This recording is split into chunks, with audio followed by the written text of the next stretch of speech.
तो hello students, NCERT foundation classes में आपका फिर से एक बार स्वागत है। और आज हम करने जा रहे हैं क्लास 7 का चैप्टर नंबर 3। तो होप सो सभी बच्चे स्टार्ट होंगे, सुपर डुपर एक्साइटेड होंगे आज के सेशन के लिए। तो चलिए स्टार्ट करते हैं।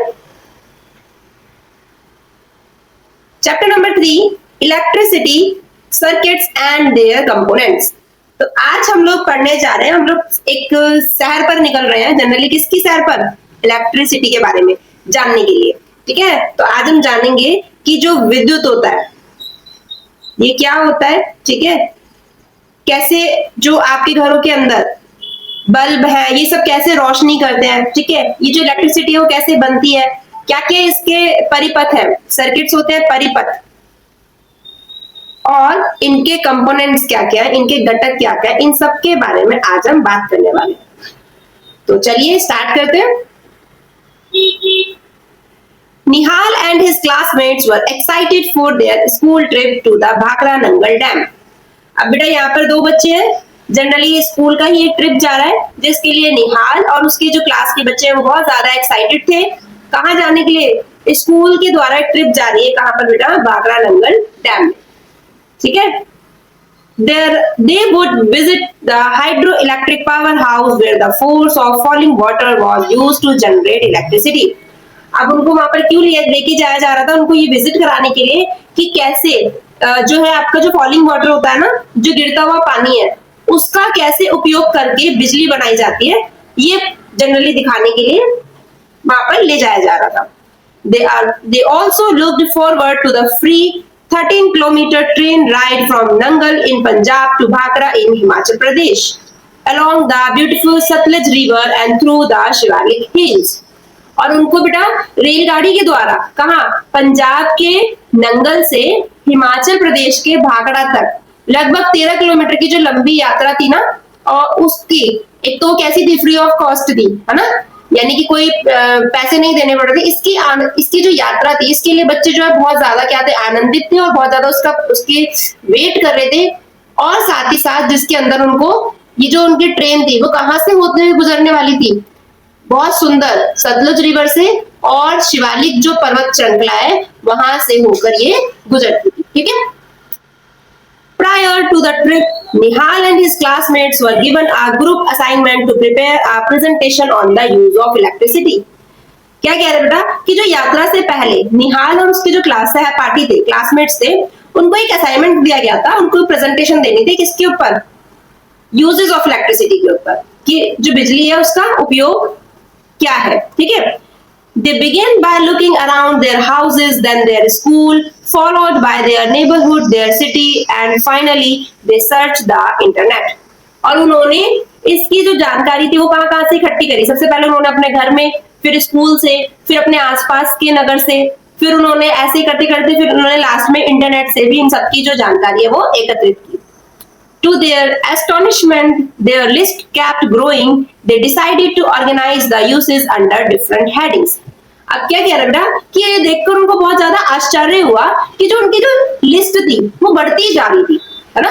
तो फिर उन्होंने क्या करा? उन्होंने एक डिसीजन लिया कि हम क्या करते हैं, इनको एक पर्टिकुलर हेडिंग के अंदर क्या करते हैं, इनको कैटेगराइज कर लेते हैं, अलग अलग हेडिंग के अंदर इनको डाल देते हैं। देखो बेटा, अगर आप पर्टिकुलर एक ही लिस्ट बनाते जाओगे, है ना, किसी भी चीज के रिगार्डिंग, तो बहुत लंबी बनेगी और बहुत कॉम्प्लिकेटेड हो जाएगी। लेकिन अगर आप उनको हेडिंग्स और सब हेडिंग में कैटेगराइज कर दोगे तो आपका जो है आपको समझना भी आसान हो जाएगा और आपकी जो लिस्ट है वो भी छोटी होगी। तो देखते हैं इन्होंने कैसे इसको ऑर्गेनाइज किया। कुकिंग में कहाँ कहाँ यूज हुआ इलेक्ट्रिसिटी का? Electric kettle, mixer grinder, toaster, oven, microwave, इन सब के अंदर यूज हुआ। फिर उन्होंने देखा लाइटिंग, ठीक है, प्रकाश जो उसकी व्यवस्था थी वो कहाँ कहाँ थी? घरों में, ऑफिसेज में, गलियों में, मार्केट में, फैक्ट्रीज में। ट्रांसपोर्टेशन के लिए भी बिजली का प्रयोग किया जाता है। किसके लिए? ट्रेन में, बस में, कार, स्कूटर, लिफ्ट, एस्केलेटर, इन सब के अंदर। ठीक है, फिर हीटिंग और कूलिंग में भी जो है वो आपका बिजली का यूज किया जा रहा था, जैसे fan, room heater, immersion road. Immersion road होती है बेटा आपकी, जनरली आप लोगों ने देखा होगा ना, आप लोगों के घरों पे कुछ इस तरीके से एक ये वायर है, ठीक है, ये पानी को गर्म करने के लिए कुछ इस तरीके से ऐसे रोड होती है, है ना, इस तरीके से सभी बच्चों ने देखा होगा। इसको पानी के अंदर डाल देते हैं, यहाँ पे स्विच जो आपका उसको प्लग इन करते हैं और फिर ये जो है पानी जो आपका गर्म कर देता है, ठीक है। तो ये इमर्जन रोड होती है। अच्छा, गीजर सबको पता होगा, रेफ्रिजरेटर और एयर कंडीशनर। फिर उन्होंने एंटरटेनमेंट के बेसिस पर कैटेगराइज किया, जिसके अंदर उन्होंने टेलीविजन और रेडियो को डाल दिया। कम्युनिकेशन यानी कि संचार के लिए, बातचीत के लिए मोबाइल फोन था, इंटरनेट था। और अदर्स में उन्होंने डाल दिया वाटर पंप, क्रेन और कंप्यूटर, ठीक है। आगे बढ़ते हैं। Can you help Nihal by adding some more uses to his list. क्या कह रहा है कि क्या आप निहाल की मदद कर सकते हो, ये जो लिस्ट है ना इसके अंदर आपको और भी चीजें ऐड करके इस लिस्ट को बड़ा करना है, ठीक है। Also suggest some other ways of grouping the uses of electricity, और साथ में आप कुछ और ग्रुप्स भी उनको सजेस्ट कर सकते हो जिसके अंदर आप इलेक्ट्रिसिटी के यूज के बारे में बता सकते हो। We use electricity all the time, हम लोग हमेशा किसका उपयोग करते हैं, बिजली का यूज करते हैं। So let us learn something more about electricity. तो चलिए हम इलेक्ट्रिसिटी के बारे में कुछ और नया जानते हैं, कुछ और चीजें जानते हैं। You have learned earlier that electricity is generated in multiple ways, by windmills, by using wind energy, by solar panels, capturing the sun energy, by falling water, and by using natural gas or coal. अब बेटा आप लोगों ने पहले सीखा है कि किस तरीके से जो इलेक्ट्रिसिटी है वो अलग अलग तरीके से जनरेट की जाती है, बनाई जाती है ना। विंड मिल का यूज करके या विंड एनर्जी का यूज करके, सोलर पैनल सभी को पता होगा जिसमें सन एनर्जी को कैप्चर किया जाता है, फिर उसको इलेक्ट्रिसिटी में कन्वर्ट किया जाता है, ठीक है।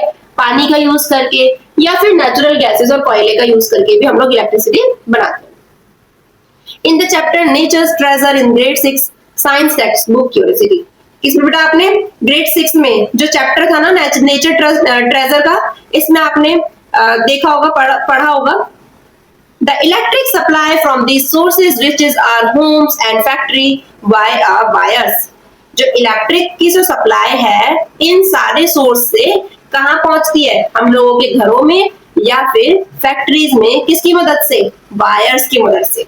सभी ने देखा होगा, सभी के एरिया में जहां पर आप लोग रहते हो, मोटी मोटी ब्लैक कलर की वायर्स जो है पूरा बिछी होती है ऊपर, है ना, फैली होती है पूरा एक खंबे से दूसरे खंबे पर। तो ये क्यों फैली हुई है, जिससे कि आप लोगों के घरों में, आपकी फैक्ट्रीज में, आपके ऑफिस में बेटा किसकी, इलेक्ट्रिसिटी की सप्लाई पहुंच सके। फॉर एग्जाम्पल, उदाहरण के लिए, at home we plug in various devices to the electrical socket in the wall. अब आप लोगों ने सभी ने देखा होगा ना कि आपके घरों के अंदर क्या बने होते हैं, इस तरीके के इलेक्ट्रिक सॉकेट्स बने होते हैं, ठीक है। यहाँ पर उनका स्विच होता है और यहाँ पर उनके लिए ऐसे इस तरीके से, ये मैंने उल्टा बना दिया है, एक मिनट मैं इसको थोड़ा सा चेंज कर देती हूँ। ये देखिए इस तरीके से यहाँ पे स्विच होता है और यहाँ पर इस तरीके से आपका ये प्लग इन के लिए ऑप्शन होता है। फिर यहाँ पर एक स्विच होगा, फिर यहाँ पर आपका इस तरीके से एक प्लग इन के ऑप्शन होता है, फिर यहाँ पर एक स्विच होता है ना। तो इस तरीके से आप लोगों के घरों में, सभी के घरों में सॉकेट्स बने होंगे वॉल पे। However, to learn about electricity, we will focus on a portable source of electricity that most of us may have used. अब क्या कह रहा है बेटा कि हम लोगों को किसके लिए, हम लोगों को पढ़ने के लिए, ठीक है। हालांकि हम लोगों को इसके बारे में पढ़ने के लिए क्या करना है, इलेक्ट्रिसिटी से संबंधित जो भी ज्ञान है, जो भी चीजें, उनके बारे में हमें सबसे पहले फोकस करना पड़ेगा इलेक्ट्रिसिटी को समझने के लिए। Let us start with its use in a common device like a torch light. तो चलिए सबसे पहले एक सबसे कॉमन डिवाइस की मदद से हम लोग समझते हैं, जो क्या है बेटा आप लोगों का टॉर्च लाइट। और टॉर्च लाइट होप सो सभी बच्चों ने देखी होगी, ठीक है। अब यहाँ पर आप लोगों को कुछ कॉशंस दिया है। कॉशन क्या है, सावधानी। क्या सावधानी हम लोगों को बरतनी है, आइए देखते हैं। The dangerous signs on electric poles and other appliances warn people that electricity can be dangerous if not carefully handled. बेटा आपने देखा होगा इलेक्ट्रिसिटी की जो चीजें होती है ना, चाहे वो आपका इलेक्ट्रिक पोल होते हैं या फिर जो कुछ भी अप्लायंसेस होते हैं, ठीक है, उनके ऊपर ना आपने देखा होगा कुछ इस तरीके का डेंजर साइन बना होता है, ठीक है। ये क्या बताता है कि ये जितने भी इलेक्ट्रिक चीजें है ना बेटा, ये आप लोगों के लिए खतरनाक हो सकती है ना।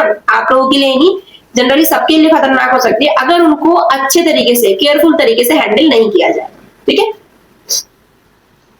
Never ever perform experiments with power supply at your home or school.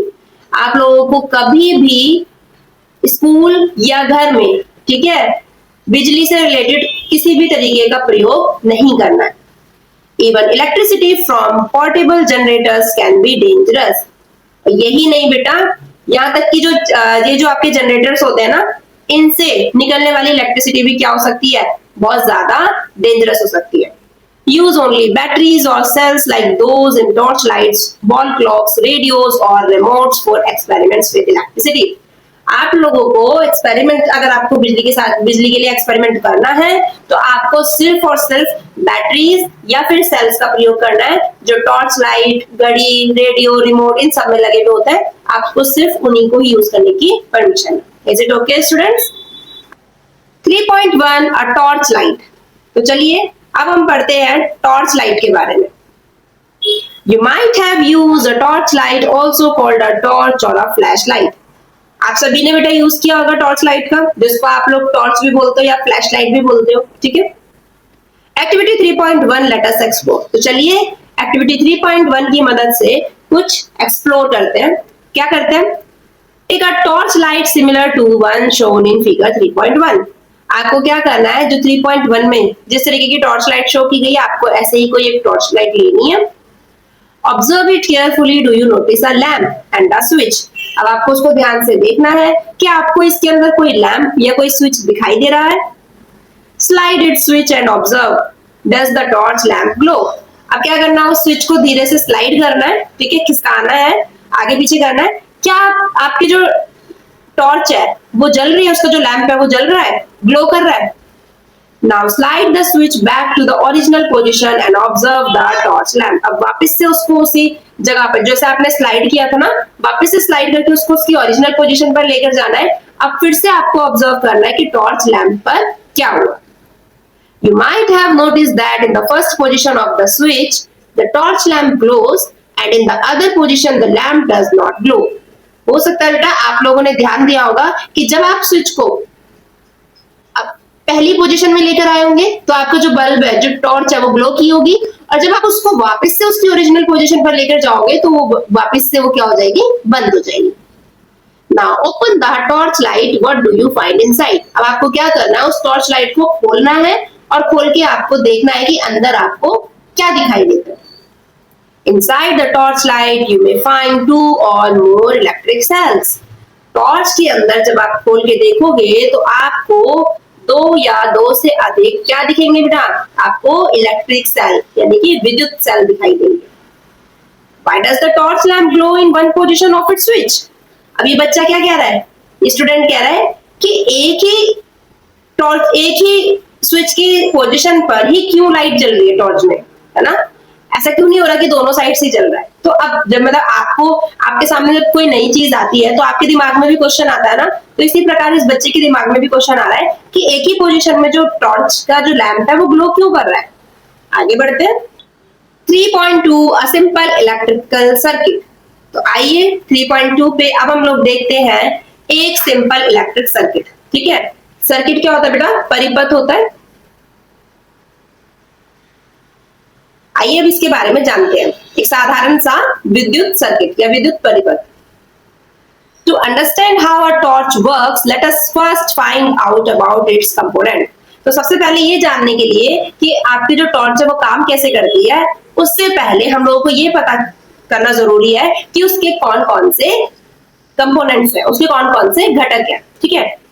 3.2.1 electric cell. तो आइए सबसे पहले बात करेंगे इलेक्ट्रिक सेल की, विद्युत सेल की।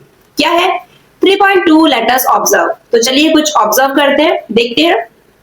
Take an electric cell, turn it around and look at it carefully. 3.2, ये देखिए बेटा यहाँ पे आपका एक इलेक्ट्रिक सेल दिया हुआ है, ठीक है। इसको आपको ध्यान से देखना है। आप क्या नोटिस करोगे, do you notice a positive sign and a negative sign marked on the electric cell. क्या आपने नोटिस किया, अब सभी बच्चों के घर में इलेक्ट्रिक सेल होगा तो वो निकाल के फटाफट से आप देखेंगे कि क्या आप नोटिस करोगे कि एक साइड वहां पर पॉजिटिव साइन है और एक साइड आपका नेगेटिव साइन है। Do you also notice that it has a small protruding metal cap on one side and a flat metal disc on the other side? अब बेटा अगर आप ध्यान से इस सेल को देखोगे ना तो यहाँ पे तो आपका कुछ इस तरीके से बाहर को निकला हुआ मेटल का एक कैप जैसा होगा, ठीक है। और वहीं कहीं पीछे की साइड जो आपका ये ना, जैसे एक ये तो होता है फ्लैट, ये पीछे का पोर्शन ऐसे फ्लैट नहीं होगा, ये हल्का सा ऐसे कर्व होगा, ठीक है। अगर आप ध्यान से अपने सेल को देखेंगे तो आपने सोचा है कि ऐसा क्यों है, आइए देखते हैं। All electric cells have two terminals.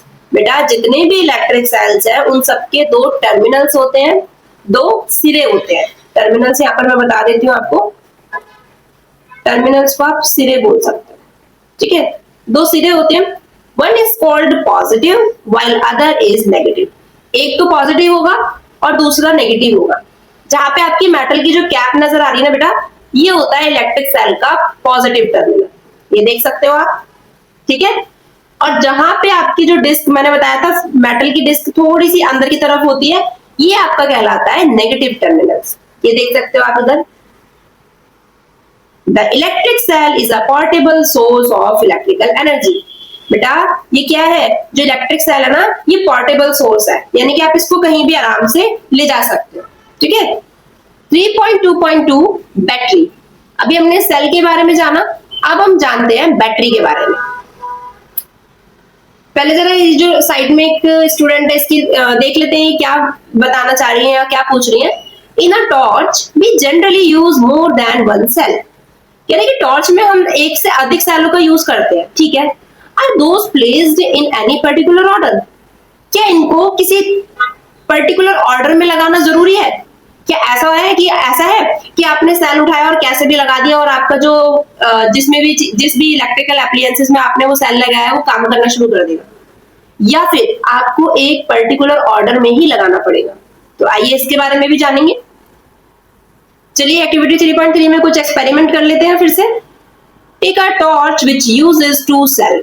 अब आपको एक टॉर्च लेनी है जिसके अंदर दो सेल प्रयोग होते हैं, ठीक है, जिनके अंदर दो सेल लगाए जाते हैं। Open it cell compartment and take out the cells. अब आपको क्या करना है बेटा, देखो जो आपका टॉर्च वाला कंपार्टमेंट होगा ना, यानी जब आप ये जो आपकी टॉर्च है, एक मिनट मैं बताती हूँ अभी आपको, एक मिनट रुक जाइए। ये जो इस तरीके से आपकी टॉर्च होगी ना, तो इसमें यहाँ पर कहीं ना कहीं एक सेल वाला कंपार्टमेंट बना होता है इस तरीके से, है ना। आपको क्या करना है, आपको इसको खोलना है। जब आप इसको खोलेंगे तो यहाँ पे कुछ आपके कंपार्टमेंट बने होंगे, ठीक है, आपने देखा होगा इस तरीके से, ये आपके कंपार्टमेंट बने होते हैं यहाँ पे, जहां पे आप अपना सेल जो है लगाते हो, ठीक है। अब आपको क्या करना है, put the cell bags in a different order. अब जो आपने सेल निकाले, अब उनको किसी दूसरे तरीके से आप उसमें वापस से लगा दीजिए। Also try reversing the direction of one cell. फिर क्या करो, फिर वापस से क्या करो, उनका जो जैसा आपने पहले जो मेटल की कैप ऊपर थी, मेटल की कैप ऐसे ऊपर रखी थी सेल में और नीचे डिस्क वाला पोर्शन ऐसे करके लगाया था। अब की बार क्या करिए, अब की बार जो डिस्क वाला पोर्शन है उसे ऊपर कर दीजिए और मेटल की कैप को नीचे लगा दीजिए। अब की बार इस तरीके से अरेंज करके लगा दीजिए, ठीक है। Then slide the switch and check whether the lamp glow in each case. और हर केस में आपको चेक करना है स्विच ऑन करके कि क्या जो टॉर्च है वो काम कर रही है, यानी कि जो उसके अंदर लगा हुआ लैंप है वो ग्लो कर रहा है या नहीं कर रहा। Check the order in which the cell were placed in the torch when the lamp glow. आपको वो वाला ऑर्डर जरूर चेक करना है जिसके अंदर आपकी जो टॉर्च है उसका लैंप ग्लो कर रहा है। The lamp glows when the cells are placed in the order as shown in figure 3.3। बेटा क्या कह रहा है कि जो लैंप है वो जब ही ग्लो करेगा जब आप उसको पर्टिकुलर ऑर्डर में लगाएंगे, जैसा कि आपको 3.3 में दिखाया जा रहा है। आइए देखते हैं कैसे अरेंज किया है।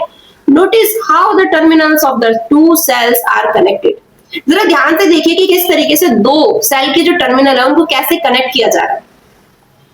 The positive terminal of one cell is connected to the negative terminal of the next cell। एक सेल का पॉजिटिव टर्मिनल दूसरे सेल के नेगेटिव टर्मिनल के साथ कनेक्ट किया जा रहा है।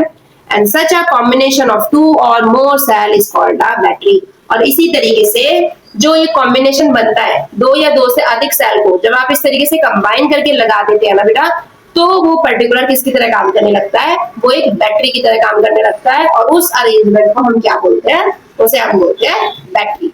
तो यहाँ तक सभी को समझ आया? यहाँ देख लीजिए, ऐसा नहीं है कि यहाँ पे पॉजिटिव साइन है तो एक सेकेंड, ये पॉजिटिव है, ये नेगेटिव है। देखो अगर आप इसको ऐसे पलट के यहाँ नेगेटिव यहाँ पे पॉजिटिव लगाओगे तो ये आपका काम नहीं करेगा, ठीक है।